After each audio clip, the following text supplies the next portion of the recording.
The Korean War never ended. No treaty has ever been signed, and the ongoing armistice of 1953 holds only a tenuous peace. And finding a lasting peace might just be the toughest nut to crack in all of international relations, because too many interests intersect on an all too heavily armed peninsula. Indeed, the Korean stalemate doesn't look like it will end anytime soon, if ever. That's the best realistic scenario, because if the stalemate somehow ends and war breaks out again, American and South Korean leaders face a daunting problem. North Korea is almost impossible to invade. Here's why. First of all, invading North Korea would be a game that involves playing with nuclear fire, because the country now has enough fissile material for an estimated 20 to 60 warheads, according to the Congressional Research Service. The North Koreans have the means of delivering those payloads onto targets all over the world too. North Korea now has a diverse array of ballistic missiles in its arsenal. In late March 2023, the North Koreans purportedly successfully tested their Hwasong-17 ICBM. The object reached an altitude of about 3,850 miles over a 684-mile arc.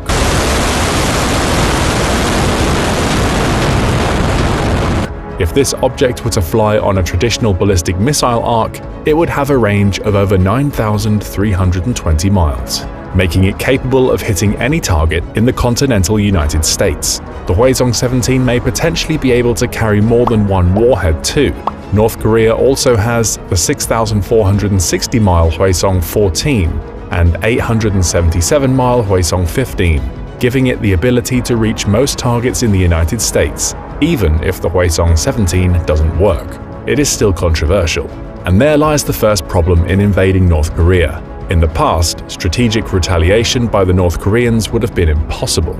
Now they can deliver at least several city-busting nuclear warheads with yields of up to 140 kilotons, which are 7 times more powerful than the atomic bombs dropped on Japan at the end of World War II. Any invasion of North Korea would now almost certainly prompt a nuclear response from the Kim regime. It could be directed at the American homeland, against bases in Japan or Guam or elsewhere. With nuclear deterrence now in place, an invasion of North Korea is pretty much out of the question. However, even without nuclear weapons, North Korea possesses another form of deterrence. The country has about 6,000 conventional artillery systems aimed directly at Seoul, the South Korean capital. Should the North Koreans choose to unleash a full-scale bombardment on Seoul, the RAND Corporation estimates that 200,000 people could die in the first hour alone. An invasion of North Korea would need to rapidly neutralize these artillery systems at targets all along the border to prevent civilian casualties the likes of which the modern world has never seen.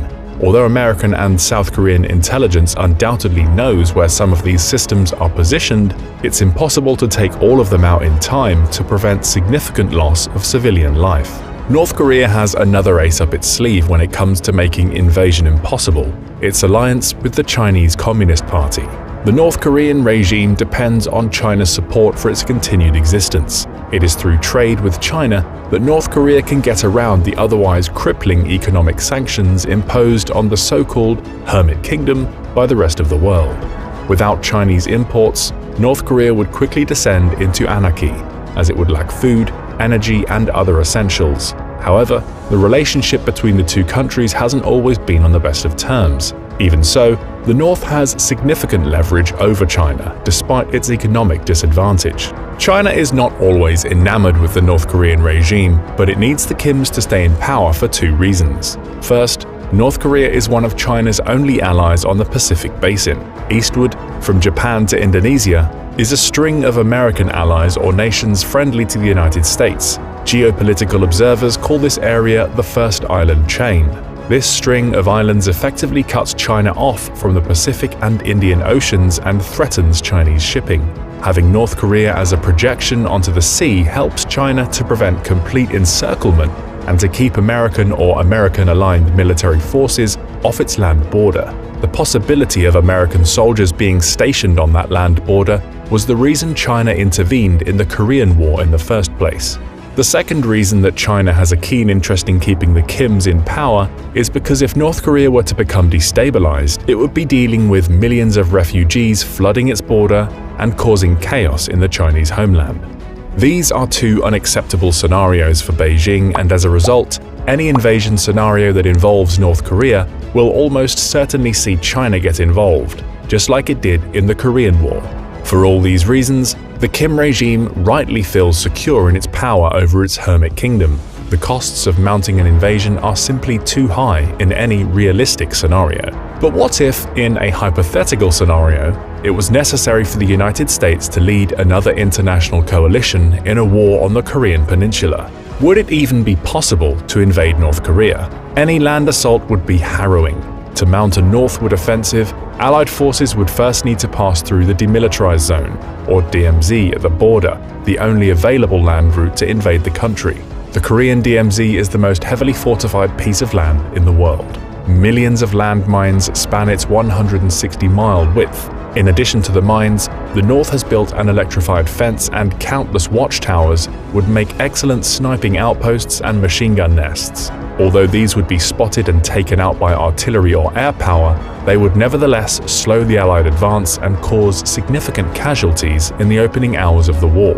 And then there are North Korean assets that aren't as easy to deal with. Intelligence has estimated that there are at least 800 fortified bunkers near the DMZ, with each one capable of sheltering between 1,500 and 2,000 soldiers. These would serve as excellent rallying points, and although they too would eventually be destroyed, doing so would take a long time and would give the North Koreans room to create more casualties and chaos.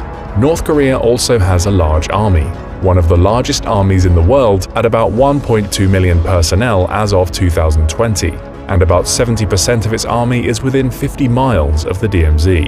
50% of its naval and air forces are within the same range.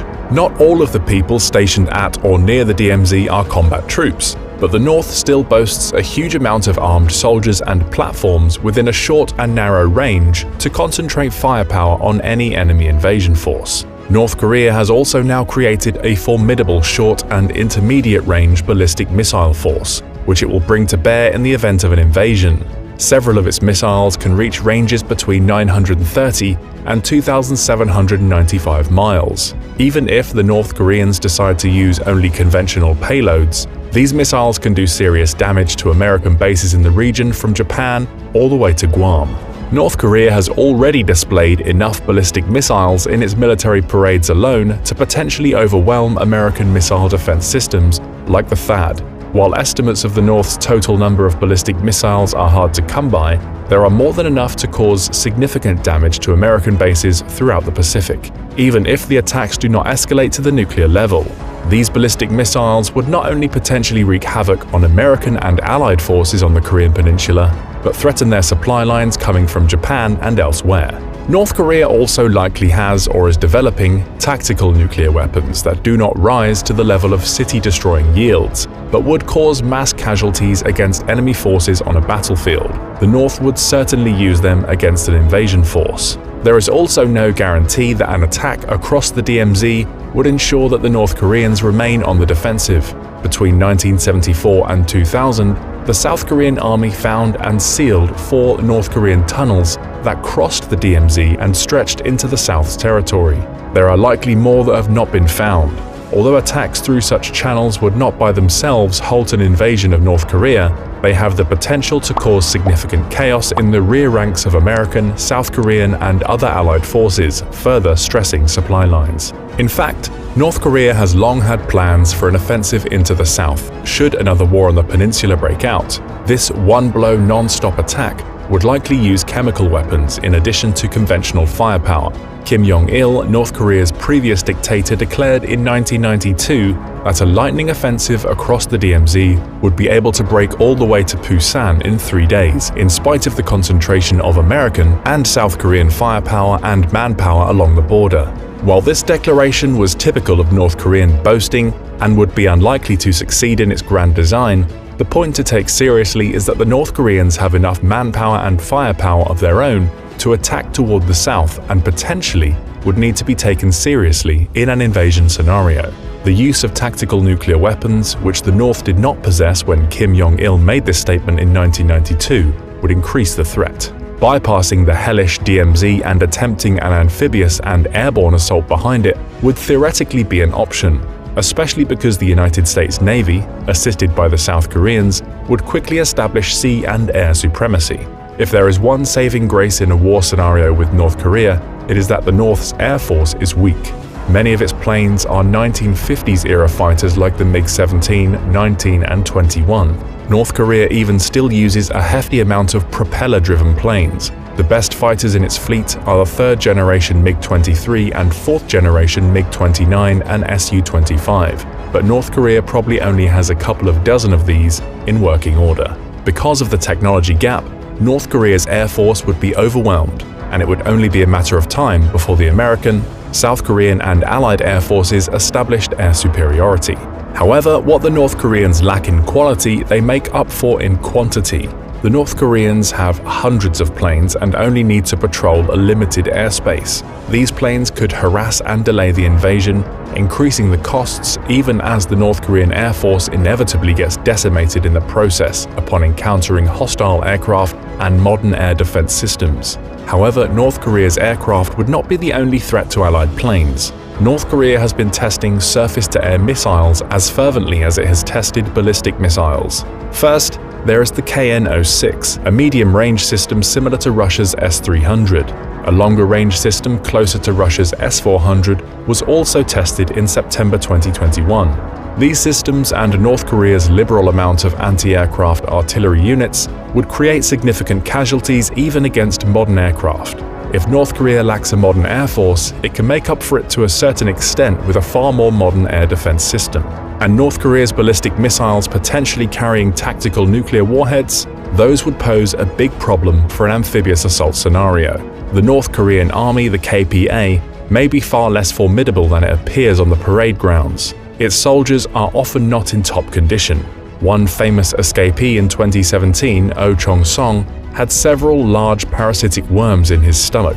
Disease and malnutrition are common among the Korean People's Army ranks. However, there are so many soldiers that they would still cause extremely heavy casualties. Meanwhile, the North Korean Air Force and Navy may be hopelessly out of date, but there are enough numbers and firepower to make any invasion of such a heavily fortified country a nightmare scenario even for a highly motivated attacker. On their own, the North Koreans would most likely lose a war on the peninsula against South Korea and the United States, but the price of victory would easily be combined military and civilian deaths in the millions. And that's not even mentioning the fact that North Korea would not be acting alone.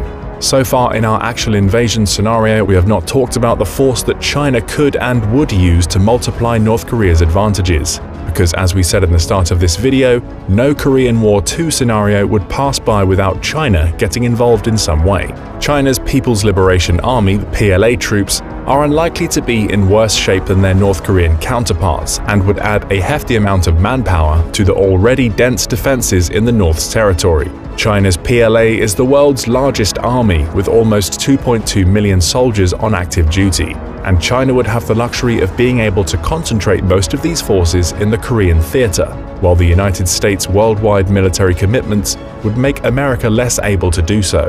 The prospect of further Russian aggression in Eastern Europe would alone make concentration in Korea a more difficult prospect to accomplish. China's Air Force has more modern planes than North Korea's, including the 5th-generation Chengdu J-20, and would make establishing air superiority more difficult. Additionally, China has thousands of intermediate-range ballistic missiles as part of its anti-access area denial strategy. China would almost certainly use some of its stockpile to attack American bases in Japan, Guam, and elsewhere in the region, adding even more to the bombardment their North Korean allies can already launch. And the closer you are to the Chinese mainland, the more accurate the missiles get, which would make an amphibious assault on North Korea from the west, such as that seen at Incheon in the Korean War, an almost impossible task, ensuring even further concentration of North Korean and Chinese forces along the DMZ and the Sea of Japan.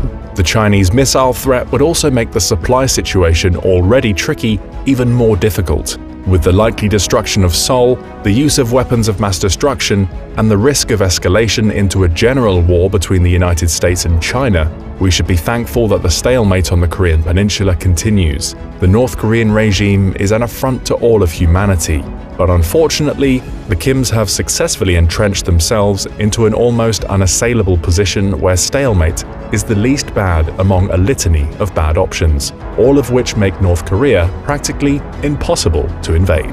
But what do you think? Is North Korea really impenetrable, or is there a way it could successfully be invaded?